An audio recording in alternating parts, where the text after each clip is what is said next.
Welcome to Ponies and a Glass of Bourbon. I am your host, Dan Kurtzwell, and I am here to guide you through the 2026 Kentucky Derby. So let's take it from the start. 2025, last year. As I've got the board back here, I thought you guys would be able to see it, but I'm recording on my phone and everything's backwards. So what I was going to show you is that we were very close last year. Last year, if you remember, was journalism. We said we need journalism to win if we're going to win. He took second. Everything else fell in place. We lost. This year, very different.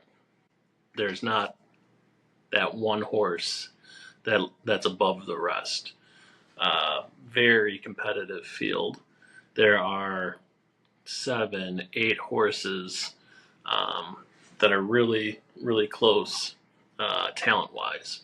So it's just going to be a matter of who's coming into the race right, who's going to get the trip, and we've got to be able to decipher that. We got to be able to use the clues and figure it out.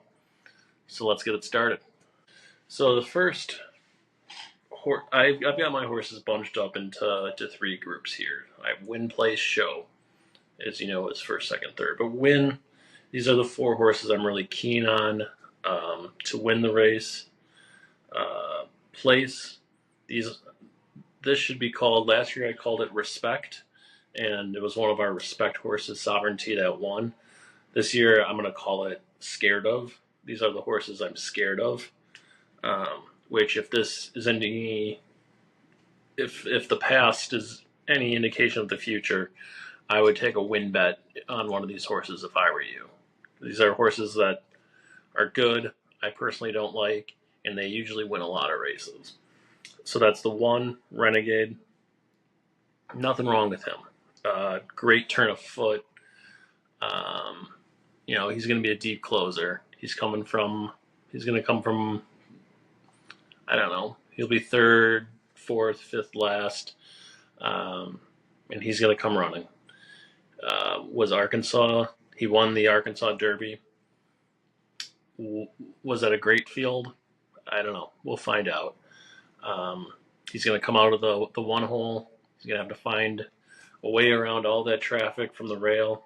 We'll see if he does it. Maybe he will. Number 6, Commandment. Again, this is another horse coming off of a win in his most recent prep race. He won the Florida Derby, and I like a lot of the horses out of the Florida Derby. I don't like Commandment's running style.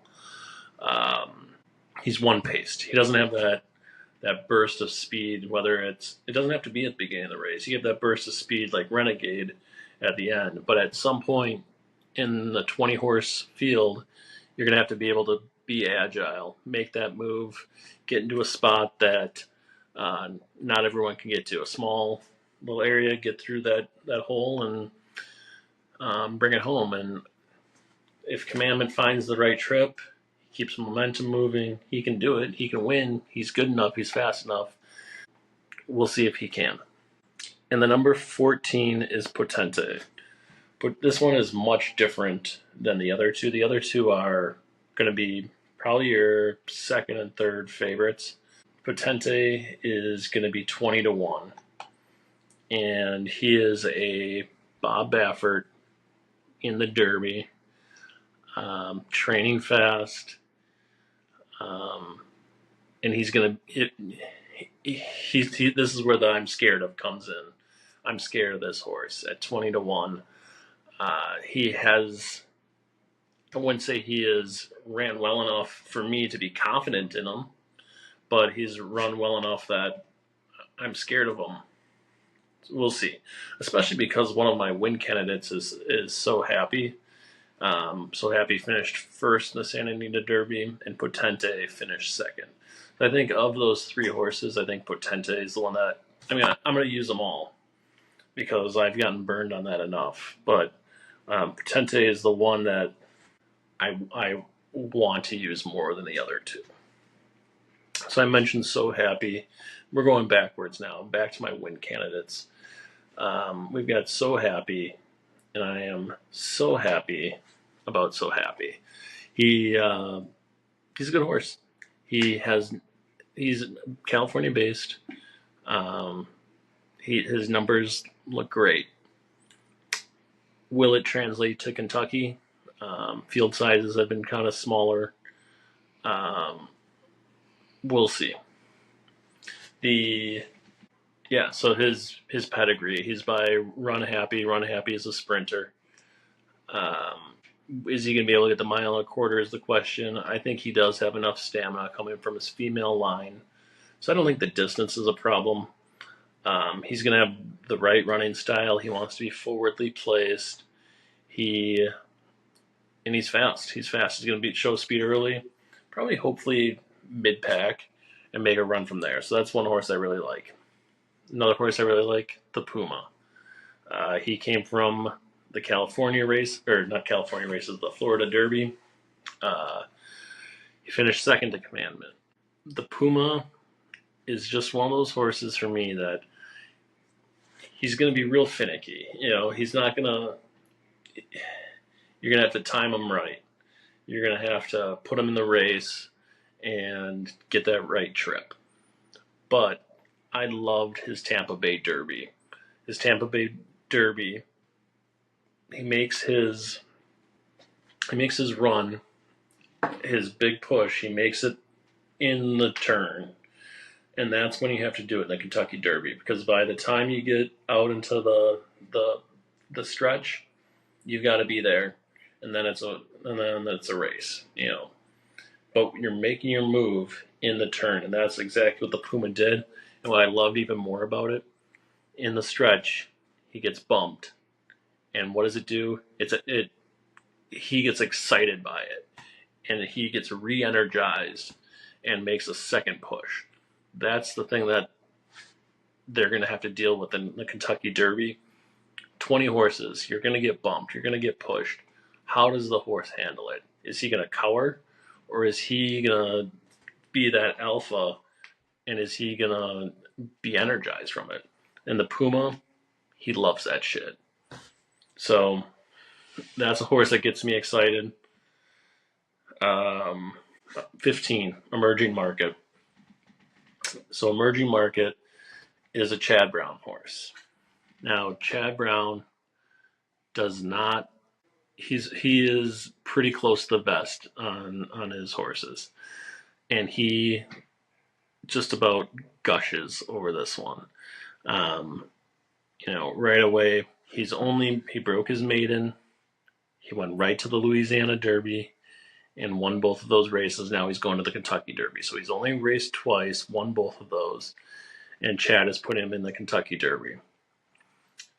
Chad has had this situation before multiple times, and he's decided not to run that horse. And this is the one that he's going to decide to run. This horse has got to be pretty special. So you got Chad Brown, Flavien Prat, probably the best jockey out there in the country right now. And we're hopefully going to get 15-1 on him. So we're going to bet him. And then lastly is 18 Further Ado. And this horse is class. If his Bluegrass, if he runs like that on Saturday, he wins for fun. He needs to be able to repeat it, though. He has 2 races at Keeneland. Those 2 races are significantly better than his other races, at least from a figure standpoint. Although he has won at Churchill Downs before, so it's not like he doesn't run well there. It's just that his top 2 races on Figs happen to be at Keeneland. I like him a lot. He's training really well. So that's another reason that it seems like he'll take to the Churchill course, is that he's training incredibly well. So he's doing it in the morning. Why not do it in the afternoon? So now we get to the show horses, which I've got 6 horses here, which are going to be my underneath type horses. These are horses that finish third or fourth. Aside from these, I threw out everyone else. So we're down to the last 6 here. I'll go through them really quick because it's Incredibolt, who's the number 11. He needs to improve. He won the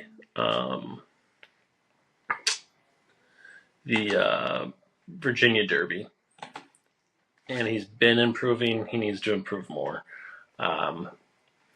Trained by Riley Mott, who is Bill Mott's son. Bill Mott being the Kentucky Derby winning trainer from last year. Just got to improve. 7, Dannon Bourbon. Good name, maybe a good horse. We'll see. He is a Japanese horse, but he has Kentucky breeding. He was bred in Kentucky. He's a son of Maxfield. Apparently, so I did some digging, and I found some speed figures from Japan. They're not commercially sold, so take them with a grain of salt, but they're saying it's his last race there was a Beyer equivalent of a 98. So the 98 puts him right in the neighborhood of the top horses. The par for this race is 103. So you'd have to improve by 5 points to win, which is easily doable. I'm a little scared of the Japanese horses. Now, maybe I should put him in the I'm scared of category, to be honest. I don't know who he is. Who is he racing? Who's his trainer? I have no idea. So, but someone we have to keep in mind. 12, Chief Wallaby. He came from the Florida Derby. He probably had the worst trip of the horses in that race. So that's something that, get a better trip he can improve off of. He'll be just fine.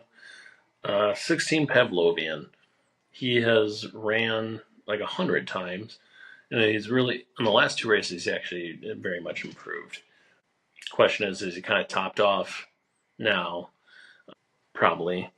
Because he needs to make another move forward.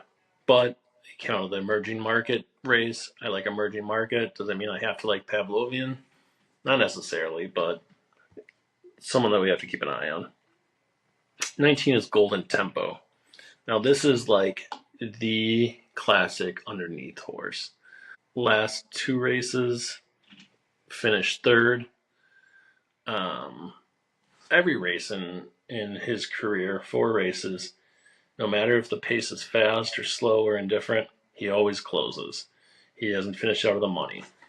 And actually, now we're thinking, maybe that's a good reverse key horse. Someone, usually when you make a key, you start on top. You say, hey, this is the winner. These are going to be the horses like we did last year. This is journalism. And then you kind of pyramid out. These are the horses that could finish second. These are third. These are fourth. Well, in a reverse key, we say, hey, Golden Tempo has to finish fourth. Or maybe third and fourth. If he finishes third and fourth, we can pyramid out and we can have all of these other winners. That's something to write down.